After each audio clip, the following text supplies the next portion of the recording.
Welcome back. Look, another update on the reciprocating chronometer. Only 5 years or 6 years and counting, but I am absolutely thrilled. I have finally got this final prototype working because, as always, nothing is as simple as it first doesn't look. I had continue to have so many problems. Let me sit down, take the weight off for a little while. I still continue to have so many problems with this wretched cam that turns round. There's a pawl, having written the instructions, I don't know what things are called. There's a pawl hanging off the cam, snow cam follower arm. Yes, I kid you not. That falls down and pushes on the ratchet at the back of the AM/PM cam. Aha! Get the old nomenclature glowing and you can't go wrong. Nomenclature, that's it. So, friction, it was spinning, that was the problem. All the bearings, all the mechanism, so beautifully balanced and everything. The problem was that when this reaches the end, e.g. somewhere over there, the cam drops back down the snail very fast, because I wanted it to, and consequently it was spinning this cam here, and that was making the AM/PM go far too far and then flip back again. It's ridiculous.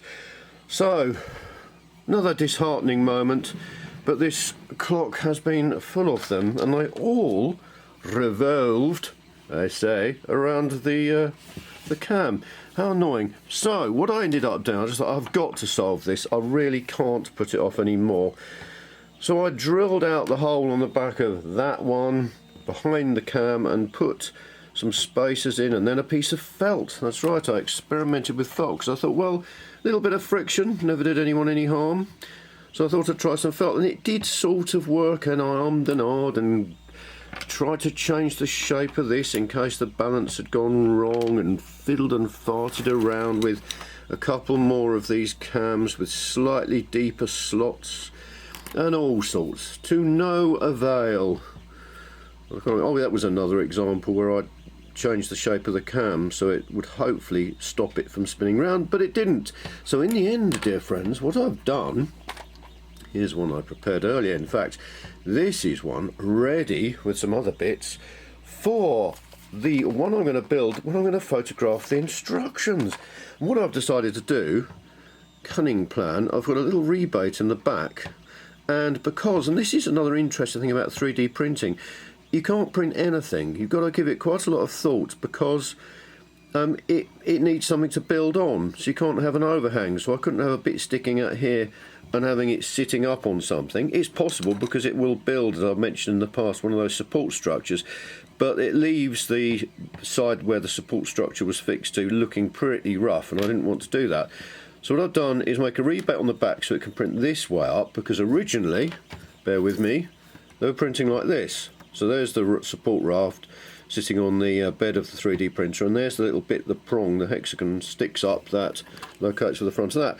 But I solved it. What I did was I got it to print one of them. And that basically has that hexagon on the front, smaller hexagon through the middle that push fits into that hexagon. So in a roundabout way we've managed to get back to what we wanted with a beautiful little laser cut felt pad in it. And I'm getting a bit overexcited here, but you can imagine I've struggled so long and hard with this. Look, it's got an adjustment screw. It's all well and good because initially I started trying with the felt pad like I was saying with this one, and using the rivet as normal with the grub screw underneath and just trying to adjust it, find a happy medium with spacers. No luck, because obviously after a while it compresses a bit and needs a little bit further adjustment. I suddenly thought, why not just have a lovely brass M4 screw through it? So rather than having another hole in the base with another grub screw, I'm just going to drill a 3.3mm hole there and tap it to M4, but, and I hasten to add, with only 3mm of the tap sticking out the back when I tap it. That means, because the tap is a fluted shape, it's going to be stiff, so this can't undo. It's going to be quite stiff, so you can adjust it and it'll stay put. and I have adjusted it, and it is working. To cut a very long story long, in fact. I'm thrilled to bits with that. And yesterday, as I was saying in the last video, 13 pages of my memoirs regarding building this. I spent yesterday hunched over a hot computer in here, this very computer in fact, writing up the instructions. Quite why I decided to scribble them first, I'm not sure. I suppose it's the immediacy of it, and the fact you can scribble ideas and do drawings and stuff, whereas once you touch a computer, as with design for that matter, once you've got involved with a computer, everything is so precise. You know, you can't just scribble a line, you've got to draw it, and it's got coordinates and all the rest of it. But it was a long, hard day, and it was useful to have the opportunity to do some more editing, really. And I have managed to get them all written up. And if you look down here, I was amazed to find it's 6,424 words long. That's not just one video, I'm going to break it into several videos. For example, prepare the lens and gem holders. So that's really good. I'm going to print that out, and I'm going to start making the final one with photographs, I say, and other things. Well, here's the other bits and pieces ready to be for this last one. It's a lovely base. And other things that come to mind whilst you're doing this. I mentioned last time that I realised I could spray the back of this black, and then realised that the laser cutter was set wrong and was making lots of little holes, so I sorted that out, and that's useful for future projects anyway. But I was thinking, the clock movement on the back of this, and doesn't that look nice with the brass bit? It can only be adjusted in an anti-clockwise or counterclockwise, if you live the other side of the Pacific, direction, because if you think you've got a cam,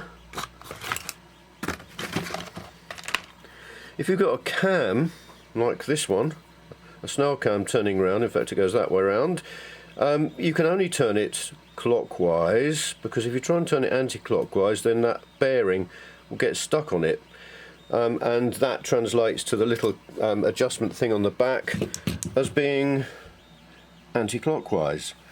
And I was thinking, how could I indicate that? I suddenly realised this was the back panel that fits on there and covers the clock movement and battery and things. Focus! It's got edges! Focus! What's it doing? And I thought, why not engrave it? So, you can see that it says anti-clockwise horological adjustment within, with a nice little arrow pointing in the right direction. It's little things like that, because I was, when I was designing this, thinking, wouldn't it be nice to have a flat area with some sort of little decorative motif? And there we have it. Oh, and then, before I stop talking, let's talk polish, wood stain polish. Now, the stuff that I use with the kits is this stuff, and it's very good because it's beeswax polish and it's stained. It's Jacobean dark oak, and it's really good. You can put several coats on it and it comes up a treat. So, how to get some of that in with this kit? Now, with the Nepnet Thrubwells and the chronograph, where you need quite a lot of it, I've been using these tins, especially the Nepnet Thrubwell, because they're, I don't know, 40 millilitres, 50 millilitres, something like that, and they've got that white sealing lid in, so I've been using them. But then when I came to stain this, whoops, the new base, there's not very much wood showing, and I was amazed to find out when I actually checked it how little of this polish I used.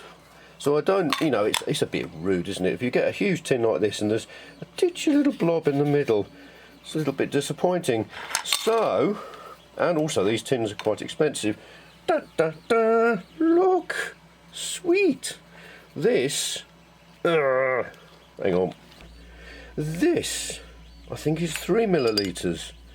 It's perfect. It's not very big, but as I say, I didn't need virtually any of the polish to go on this, so I can fill that right up to the top, and I think that'll be perfect. Obviously I'm going to do this because I'm going to photograph it, so I need to check whether it does hold enough, but I was amazed at how little I actually needed to get this beautiful, where's the sheen gone? There we are, look at that sheen.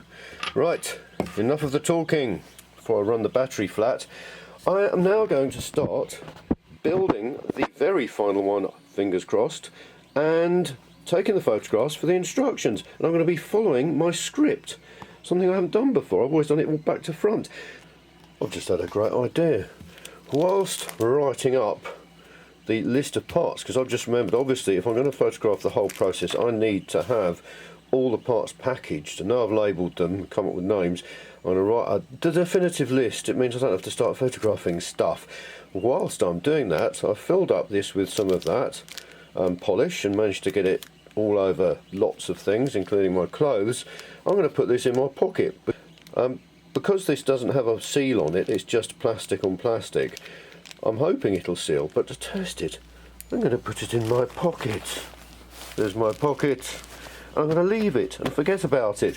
Now, some may say, why use a plastic bag? But from experience, the thought of 3 millilitres of that stuff in my trousers doesn't fill me with joy. Anyway, this is so exciting. I've just got to share it with you. I still haven't started putting the kit together because I need to obviously machine all the parts, which I have illustrated here. The most difficult of which is the main 10mm thick acrylic body of the clock. And after I decided to fix in the steel shafts with grub screws, obviously I need to tap down to them. And the laser cutter, obviously, again, can't cut in from the side of the acrylic. And I was doing it by hand and using the horrible little machine vise that I've got and other bits, and I thought this morning, I feel a jig coming on. Let's continue with my unnatural love of jigs. And I'm so pleased with what I came up with. Let's reveal it. Dun, dun, dun. It's even got a chicken on the knob. So, you can see the idea behind it. Luckily, these are some of the offcuts I had left over from the steampunk house that I've been making. Nice 12mm MDF, which doesn't warp or anything. It's great for this sort of thing, where you want flat, reliable pieces of material. Flat bit reinforced at the back, and this top bit, and then room in here. It's like a vice bit here that you can tighten up, as you can see. Well, I'm not talking about it. If you want to make a vice, there's an M8 nut which is domed, which I was really pleased about, because that means the force is equally applied to the, well, jaws, if you like. And what I did to fix it in, because obviously you need a sort of captive nut, was to use one of these. I bought these when I was making a bed and a convertible bed for someone, and these are the ones that the right size, M8, to have those big plastic headed screws that you hold a headboard on with and can remove. And they're brilliant because, as you can see, very coarse outside thread, drill a 12mm hole, screw this in, and one end has got an Allen socket in it, so you can really screw it in well, and inside there's an M8 thread. And I had some of these lying around, so I thought I'd use one of them, and it's worked really well. So that goes backwards and forwards and tightens that. Now, I'm so thrilled to have come up with this idea, because I was thinking, okay, I now know I can set this the right depth, and in fact I cut this out because when I'm drilling the holes in the bottom of this, it needs to be supported, so that just supports that and keeps it horizontal, because otherwise it rocks slightly.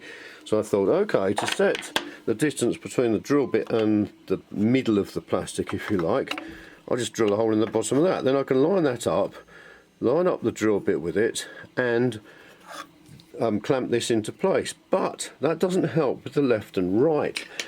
Then I suddenly thought sights, like gun sights and things, because I glued one on. So I glued one in. That's a 3.3mm bit at the front, and I drilled another hole and glued another bit at the back, so I could line it up.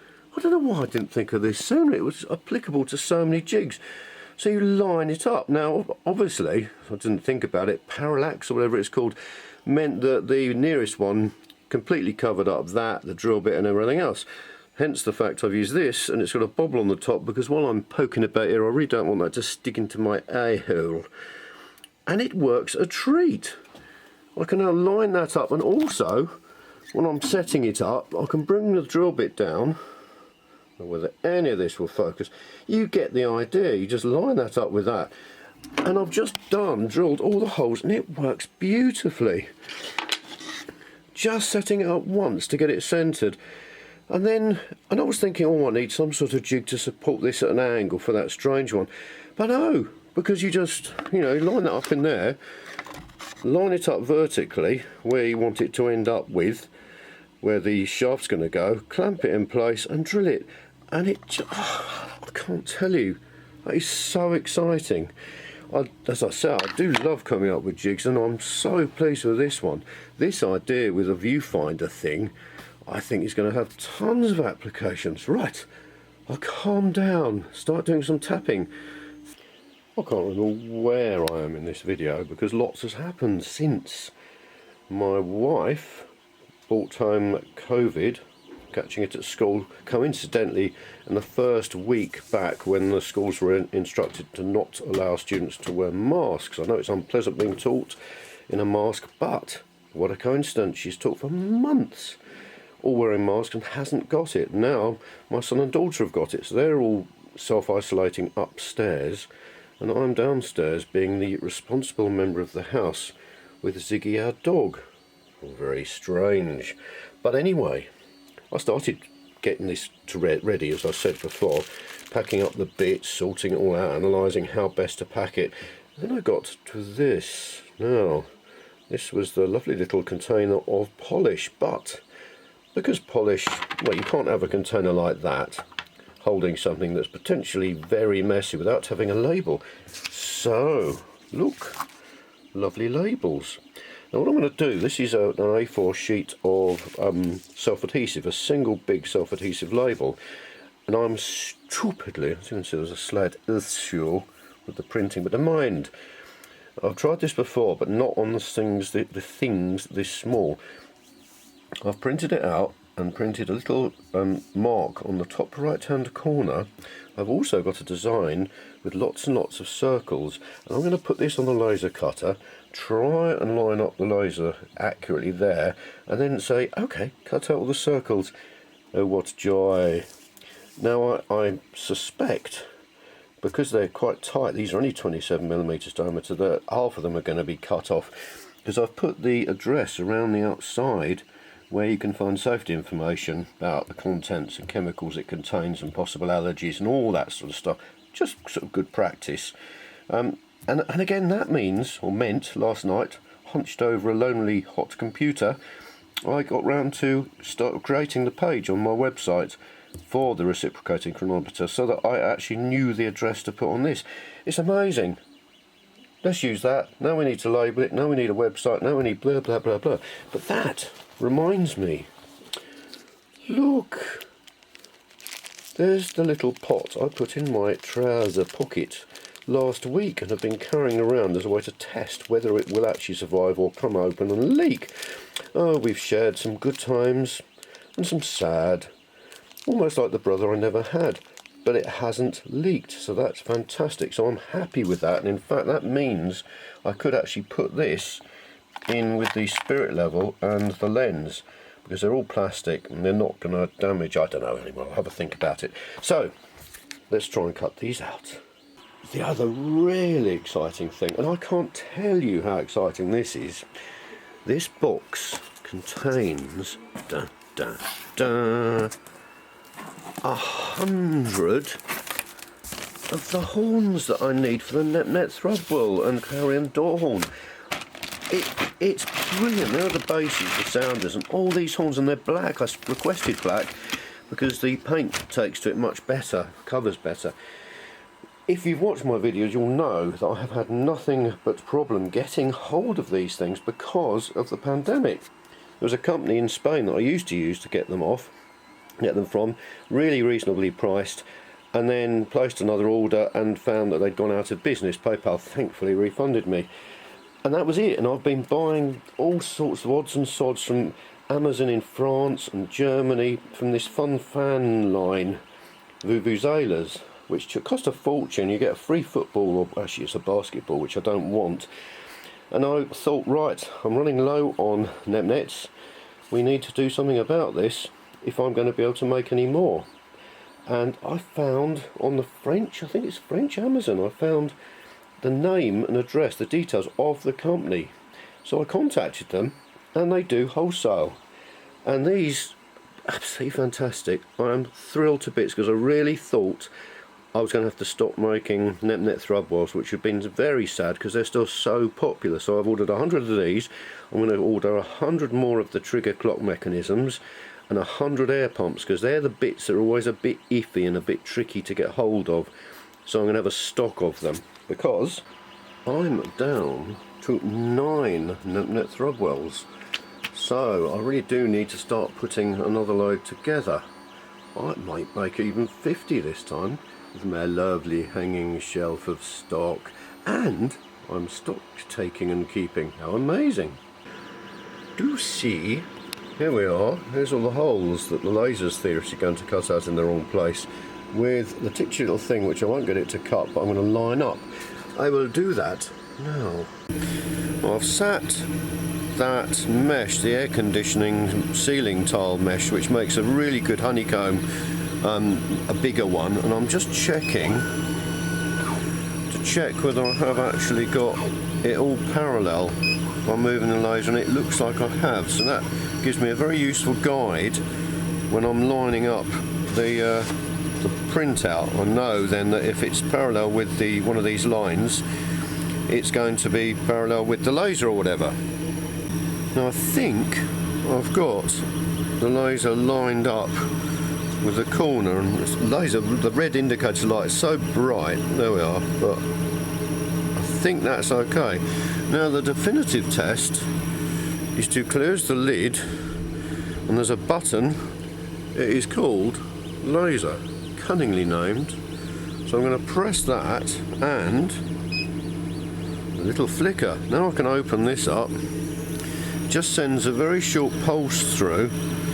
So let's see how accurate that is. I'm looking at oh, that's pretty good, I would say. Perhaps a gnat's eyebrow downwards. Right. Now for the nerve-wracking bit. Let's check that I have actually got the right drawing loaded, which has happened in the past that I haven't. Okay, moment of truth, start. I can't see it, what's it doing? Ooh, that's bad, isn't it? Right, I think I need to reset some stuff. Hold on, I'll be with you shortly. It's awful. That's interesting. It's down here, it's awful. As it gets up this way, obviously it's now going to cover up where I'm looking at, it gets much better until it's almost perfect there.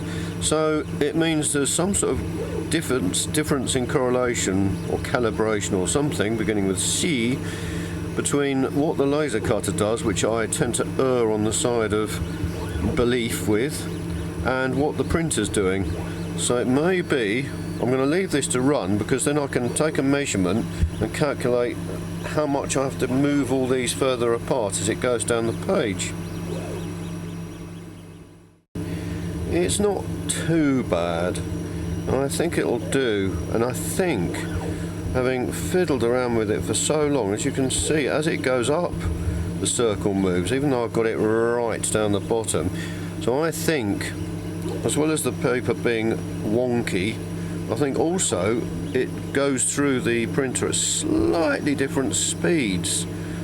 The other thing, of course, is that even if I had bought some of the pre-cut sticky labels, the same thing would have happened exactly. It would have gone all horribly wrong. Hopefully out of these I'll be able to find the one perfect one that I can use in the instruction video. I think that's come out really nicely. Brilliant. Right, let's get the rest of this packed away in its packaging and then start putting the kit together. What's he doing now? Look, product placement, kites. This is the box that I was going to use or adapt for the reciprocating chronograph, but I've got sidetracked. Can you guess what it is yet? It's the first time I've seen inside it. It's a PlayStation 2.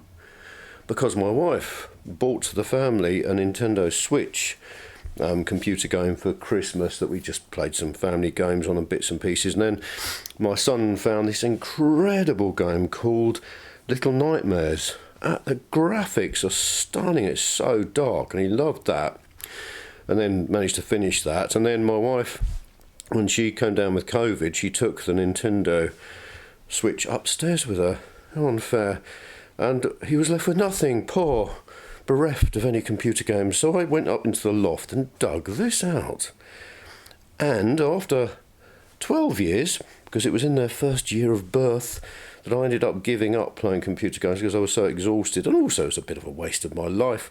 Far better to spend my time cleaning bottoms and replacing nappies. So it's been sitting up in the loft with the extremes of temperature for 12 years and on. And I plugged it in and it worked. Would you Adam and Eve it? The only thing, it's a little bit sluggish on it. Everything works perfectly except for the CD-ROM drive or whatever. And I'm not surprised, I think, because even the tray comes out and gets stuck and jerks in and out because the grease has dried up, or whatever grease does. So I'm in the process of breaking it probably. I better do this two-handed. So it's a nice little project of an evening. Nice little glass of vino. I'll open it up, give it a good old hoover, can't beat it, and then I'll get back to you. Oh, I meant to say, oh, how he laughed and mocked at the technology of 10, 12 years ago. Oh, and the graphics, oh, and the sound, oh, and this, that, and the other, until he actually started playing Tomb Raider. And he was captivated. Forget Little Nightmares, forget modern games that are a little bit showy-offy and perhaps a little bit trivial to play. Tomb Raider Anniversary Edition, fabulous. All the moves, the controller, the graphics, the sounds, the puzzles, absolutely brilliant. He still has to keep knocking it a little bit, but he's really come round to the idea. But looking at the actual laser head, you can see there's floof adhering to the grease, and this looks like there's not meant to be grease there. And also the sliders either side, there's some marks and things. And I believe, having watched some interesting videos on the copy protection that PlayStation 2 employed with its CDs to stop you copying and burning your own ones, that they would write to X right to the outside edge, which normal CD reader writers don't do. They start inwards a little bit, but they would write right to the edge and write a load of code, so you couldn't copy it basically. All the keys to run the code were in that part of it. And I wonder whether this, being old and ancient and worn out like myself, may not quite be able to reach the far extremes. I'll have a look. A quick judicial plugging in with obviously the top covered up because I don't want to look into the laser, and I've managed to slide the tray forward because it was locked, and I've just put a little bit of oil. I mean, I'm sure it's a heinous sin but using 3-in-1, but it's all purpose. A little bit of dab on these, a bit of dab there, clean a bit of floof off, so we'll see whether I have broken it. I tell you what, by Jove, it's worked straight away without having to regularly and repeatedly restart the CD. Fantastic. Well, I'll take it up to my son. He's been reading and stuff all day and doing schoolwork, so he deserves to have a little bit of a break, especially as he's got COVID, that is. Well, having said thanks for watching about 5 times in this video, or the clip's running up to the final edit, I have absolutely no idea how long it's going to last, but it's all ready for the instructions. There it is, packaged up. How exciting. And even better still, my wife just told me that her COVID test this evening, has come out with a really faint line, so that is really good news. I always wondered why I decided to build this little window in the entrance to our bedroom 20 years ago, if it's a day. And now I know. It's a way of communicating when the family are in lockdown. Fabulous. Well, thanks very much for watching. Hope to see you next time. Please click the like if you've liked it and the bell. Thanks again.